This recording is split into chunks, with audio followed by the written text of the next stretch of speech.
রমজানের আমরা প্রস্তুতি নিই। রমজানের প্রস্তুতি আমরা নেয়ার ক্ষেত্রে দুই ধরনের মানুষ রয়েছে, দুই ধরনের প্রস্তুতি আমরা নিয়ে থাকি।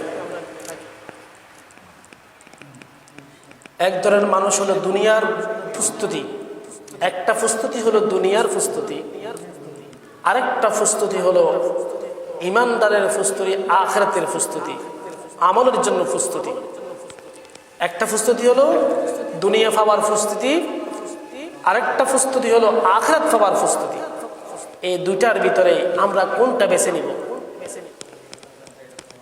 ইমানদার, মুমিন, মুত্তাকিন, পরেজগার, আল্লাহওয়ালা ব্যক্তিদের জন্য আখিরাত পাওয়ার প্রস্তুতি রমজানের আগে থেকে। রমজান মাসে যে আখিরাত পাওয়া যায়, আল্লাহওয়ালা হওয়া যায়, গুনাহ মাফ নেওয়া যায়, আমল জিন্দেগি গঠন করা যায়, ওই পাওয়ার জন্য, ওটা পাওয়ার জন্য ইমানদার মুত্তাকিনরা প্রচেষ্টা চালাবে। আর যারা দুনিয়ামুখী, সারা দুনিয়া ছাড়া কিছু বুঝে না, তারা দুনিয়া পাওয়ার জন্য রমজানকে ব্যবহার করে প্রস্তুতি তারা করবে। যেমন দেখেন দুনিয়ামুখী কারা, অনেকভাবে দেখবেন আমাদের প্রস্তুতি নেই। রমজানের উপেক্ষা করে অনেক প্রস্তুতি আমরা নিয়ে থাকি। যেমন যারা ব্যবসায়ী রয়েছে, যারা মুদি দোকানদার রয়েছে, তারাও প্রস্তুতি নেই, রমজানকে অপেক্ষা করে। রমজান মাসে দোকানের মাল সামানা বাড়াবো, কিছু গোপনে রাখবো, রমজান মাস আসতেছে দামটা একটু বাড়িয়ে দিব, কারণ রমজান মাস আসতেছে কিছু ব্যবসা করতে হবে, ঈদ আসতেছে কিছু ব্যবসা করতে হবে। দ্রব্য সামগ্রীর মূল্য বৃদ্ধি করা, এটা কোন রমজানকে অপেক্ষা করে অনেক মানুষ আছে প্রস্তুতি নেই, দোকানের সম্পদ বাড়াবে আর বৃদ্ধি করে দাম বাড়িয়ে বিক্রি করবে, তাদের ওটা প্রস্তুতি নেই। অথচ দাম বাড়ানো, ওজনে কম দেওয়া, খাদ্যের ভিতরে ভেজাল দেওয়া, এটা কখনো ইসলাম পছন্দ করে না। রমজান মাসেও মানুষকে ঠকানো হয়। এখন থেকে অনেক মানুষ প্রস্তুতি নিচ্ছে, রমজানে যে জিনিসটা বেশি চলে ওটা দাম বাড়িয়ে বিক্রি করার জন্য অনেকে প্রস্তুতি নিচ্ছে। কেউ ওজনে কম দিচ্ছে, কেউ আবার ভেজাল জাতীয় বাজার উৎপাদনের জন্য তারা রমজানের আগে এই প্রস্তুতি নিচ্ছে। অথচ আল্লাহ তাআলা বলেছেন তাদের জন্য ধ্বংস যারা ওজনে কম দেয়। ওয়াইলুল লিল মুতাফফিফিন, ওদের জন্য ধ্বংস যারা পরিমাপে কম দেয়। যখন ফাল্লার ভিতরে মাফা হয়, কিছু কিছু মানুষ দেখবেন তারা কারসুফি করে। তবে আল্লাহ তাআলা বলছেন যারা এই ওজন, যখন সদাগর ব্যবসায়ী কোনো কিছু মাপার সময় সঠিক মাপে তুমি দিবা, মাপে ওজন আর কম বেশি করা যাবে না। যারা আরো এক শ্রেণীর মানুষ আছে দেখবেন, বিশেষ করে ব্যবসায়ীরা রয়েছে, আল্লাহ তাআলা এটাও কোরআন শরীফে বলেছেন, আল্লাযীনা ইয়াযতালু আলান নাসি ইস্তাওফুন ওয়া ইযা কালুহুম আও ওয়াজানুহুম ইয়াখশিরুন। যে কিছু মানুষ আছে নিজেরা যখন মেপে নেয়, ঠিক মতো মেপে নেয়, অন্যজন থেকে কিনবে ঠিকভাবে মেপে নেবে, আর নিজে যখন বিক্রি করার সময় ওজনে কম দেয়। এরকম মানুষ আছে না নাই? এরকম ব্যবসায়ী আছে না?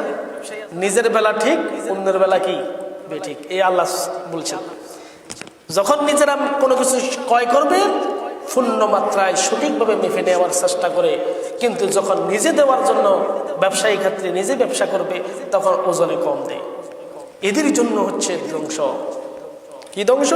খাসিরাত দুনিয়া ওয়াল আখিরাহ যালিকা হুয়াল খুসরানুল মুবিন।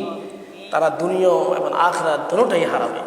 আর দুনিয়া আখিরাতের যদি দুটোটা হারিয়ে ফেলে, তার কাছে আর কিছু রইল? কিছুই রইল না। তবে আমাদের এই সমস্ত কারণে, আমাদের এই সমস্ত কর্মকাণ্ডের কারণে আমাদের প্রতি আযাবটা আসে। যেমন দেখেন কাপড় ব্যবসায়ী যারা রয়েছে, রমজানের ঈদকে উপেক্ষা করে তারা কাপড় আমদানি শুরু করে দেয়। কিছু কিছু কাপড়ের দাম ঊর্ধ্বগতি বাড়িয়ে দেয়। এই যে রমজানে ঈদকে অপেক্ষা করে। আবার আমাদের মতন কিছু সাধারণ মানুষ আছি, ঈদে কি গায়ে দিব এটা আগ থেকেই আমরা সিলেকশন করে রমজান মাসে ইবাদত বাদ দিয়ে রমজান মাসে কি করি, নামাজ বাদ দিয়ে, রোজাও অনেকে বাদ দিয়ে ব্যবসা বাণিজ্যের ভিতরে ঝুঁকে পড়ি এবং কেনাকাটার ভিতরে ঝুঁকে পড়ি। আবার আরেকটা দল আছে দেখবেন, সিনেমা জগতে যারা রয়েছে রমজান মাসকে অপেক্ষা করে সিনেমা বানায়, নাটক, টেলিফিল্ম বানায়, আছে না নাই? আছে। আবার ঈদকে অপেক্ষা করে, ঈদুল ফিতরকে অপেক্ষা করে। যারা সিনেমা জগতে আছে তারা সিনেমা বানায় ঈদের জন্য, এখন থেকে রমজানের জন্য তারা প্রস্তুতি নিচ্ছে, অথচ এটা ইসলামে হারাম করেছেন। ইসলাম কি করেছেন? হারাম করেছেন। আল্লাহ তাআলা নিজে বলেছেন, ওয়ালা তাকরাবুজ জিনা ইন্নাহু কানা ফাহিশাতান ওয়া সাআ সাবিলা।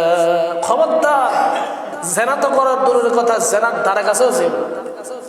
অথচ দেখেন না, জিনা আমাদের ঘরে ঘরে রয়েছে, মোবাইলে রয়েছে, টেলিভিশনেও রয়েছে। আমরা একদিকে রোজাও রাখি, আর একদিকে টেলিভিশনে নাটকও চাই, সিনেমাও চাই, আছে না নাই? এখন থেকে আপনি এগুলা পরিহার করে রমজানের জন্য প্রস্তুতি নিতে হবে। অনেক মানুষকে দেখেছি, অনেক যুবককে দেখেছি, অনেক বয়স্ক ব্যক্তি দেখেছি, অনেক মানুষকে দেখেছি একদিকে রোজা রেখেছে, সময় কাটে না বলে নাটক সার, সিনেমা সার, আছে না নাই? এটা প্রস্তুতি নয়। এগুলা থেকে ফিরে আসতে হবে।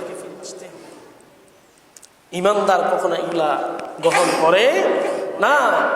ইন্নাল্লাযীনা ইউহিব্বুনা তাশিআল ফাহিশাতু ফিল্লাযীনা আমানু লাহুম আযাবুন আলীম ফিদ দুনিয়া ওয়াল আখিরাহ। আল্লাহ তাআলা বলেছেন, যারা ইমানদারের সমাজের ভিতরে, ইমানদারের রাষ্ট্রের ভিতরে, ইমানদারের সমাজের ভিতরে অশ্লীলতা প্রচার করে, জিনা ব্যভিচার প্রচার করে, অশ্লীলতা প্রচার করে বেড়ায়, ছায়াছবি প্রচার করে বেড়ায়, নিজে দেখে আবার অন্যকে দেখার জন্য উৎসাহিত করে, আল্লাহ তাআলা বলেছেন লাহুম আযাবুন আলীম ফিদ দুনিয়া ওয়াল আখিরাহ, তাদের জন্য কঠিন শাস্তির ব্যবস্থা দুনিয়া এবং আখিরাতে হবে। নাউযুবিল্লাহ বলেন না? দুনিয়া এবং আখিরাতে তাদের শাস্তির ব্যবস্থা রয়েছে। অথচ আমাদের প্রস্তুতি নেওয়ার কথা কি ছিল, আর আমরা প্রস্তুতি নিচ্ছি কি? আর আমরা শেষমেশ অমুক অন্যজনকে দায় দিই। এই সমস্ত কর্মকাণ্ডের কারণে আমাদের প্রতি আযাবগুলো নেমে আসে। দ্রব্য বললেন, দাম বৃদ্ধি বলেন, সব কিছু বলেন, এগুলো আযাবটা আমাদের কারণে নেমে আসে, আর আমরা দোষ দিই অন্যজনের। ঠিক কিনা? আল্লাহ নিজে বলেছেন, ওয়ামা আসাবাকুম মুসিবাহ ফাবিমা কাসাবাত আইদিকুম ওয়া ইয়াফু আন কাসীর। তোমরা যা কিছু দেখো, সব কিছু আফত বিপদ সব তোমাদেরই হাতের কামাই। আমরা যদি পরিবর্তন না হই, আমরা যার যার অবস্থান থেকে ইমানদার যে দাবি করার পরে যদি পরিবর্তন না হই, আমি ব্যবসায়ী, আমি যদি নিজ থেকে পরিবর্তন না হই, তাহলে আযাবটা তো আমাদের প্রতিই আসবে। আপনার নিয়ত থাকতে হবে, আমি একজন ব্যবসায়ী মানুষ, রমজান মাস আসতেছে, আমি এখন থেকে নিয়ত করলাম রমজানে আমার দ্রব্য সামগ্রীর প্রয়োজনের লাভটা কম করব, কিন্তু ভেজাল দিব না, উদ্যোগ গতিতে আমি কারোর কাছে বিক্রি করব না।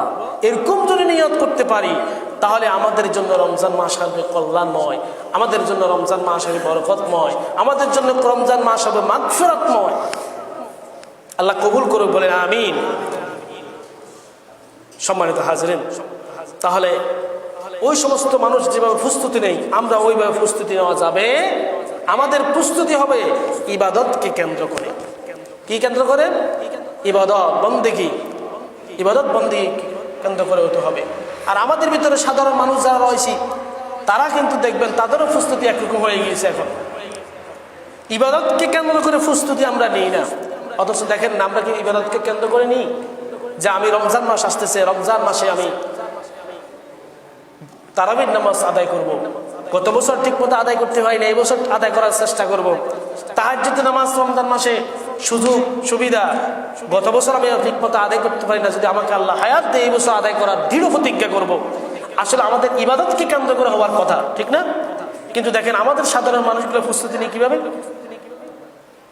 যে রমজান মাস আসতেছে, রমজান মাসে আপনার ইফতারির সময় কি কি খাবো, সেহরির সময় কি খাবো, এগুলো প্রস্তুতি আমরা নিই, আছে না নাই? এগুলো দিবেন, কিন্তু বাড়তি দরকার প্রয়োজন নাই। আমাদের অভ্যাস হলো আমরা রমজান মাসে কি খাবো, কই কি খাবো বলি, একসাথে পুরো মাসের জন্য বাজারগুলো করে বাড়িতে উঠাই, এরকম আছে না নাই? আপনি যখন একসাথে বাজারগুলো, মাসের বাজারগুলো যখন একসাথে ক্রয় করে আপনার বাসা নিয়ে আসেন, তাহলে আপনি তো অনেক মানুষের রিজিকটা নিয়ে চলে আসছেন। সবাই যদি এরকম নিই, মাসের বাজারটা যদি একসাথে নিয়ে নিই, তাহলে গরিব অসহায় ব্যক্তি যারা রয়েছে তারা কি খাবে? এই কারণে তো আমাদের দ্রব্য সামগ্রীর দামগুলো বেড়ে যায়। আমাদের যতটুকু প্রয়োজন এতটুকুই আমরা ঘরে নিব, এতটুকু আমাদের পরিবারের জন্য খরচ করব, তাহলে দেখবেন গরিব অসহায় ব্যক্তিটাও ঠিক মতো পাবে, আর দ্রব্য সামগ্রীর মূল্য আর বৃদ্ধি পাবে না। আপনি ফানি খান বা চিরামুড়ি খেয়ে তো আপনার দিনটা কাটে যায়। অপচয় যাতে না করি, এই অপচয়ের কারণে আমাদের সবকিছু দামগুলো বৃদ্ধি হয়। এই কারণে আল্লাহ নিজে বলেছেন যে তোমাদের হাতের কামায় তোমরা তোমাদের হাতের কামাই। সাধারণ মানুষগুলো কি খাবো কি খাবো বলে বলে আমরা নিজেরাই কি শুধু খাবো চিন্তা করে, অথচ রমজান মাস হচ্ছে ত্যাগের মাস। আপনি খাবেন যতটুকু আপনার প্রয়োজন সাধ্য অনুযায়ী। আসলে আমাদের উচিত ছিল কোন সময় কোন ইবাদত করবো রুটিন মেপে, যে আমার দিনের বেলা আমার যদি কাজ থাকে, কাজের ভিতরে আমি অন্যায় কোনো কিছু করব না, কাজ শেষ করে জোহরের পর থেকে ইবাদতে মগ্ন থাকবো, জোহরের সালাতটা পড়ে কিছুক্ষণ বিশ্রাম নিয়ে নিব, অথবা কিছুক্ষণ কোরআন শরীফ তেলাওয়াত করব। রুটিন মেপে মেপে আমাদের করা উচিত ছিল,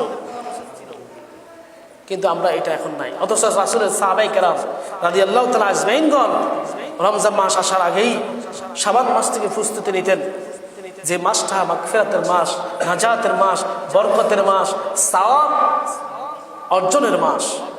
কারণ আল্লাহ তাআলা নিজে হাদিসের ভিতরে রাসূলুল্লাহ বলেছেন, মান সামা রমাদান ঈমানাও ওয়া ইহতিসাবা গফিরা লাহু মা তাকদ্দামা মিন যামবি।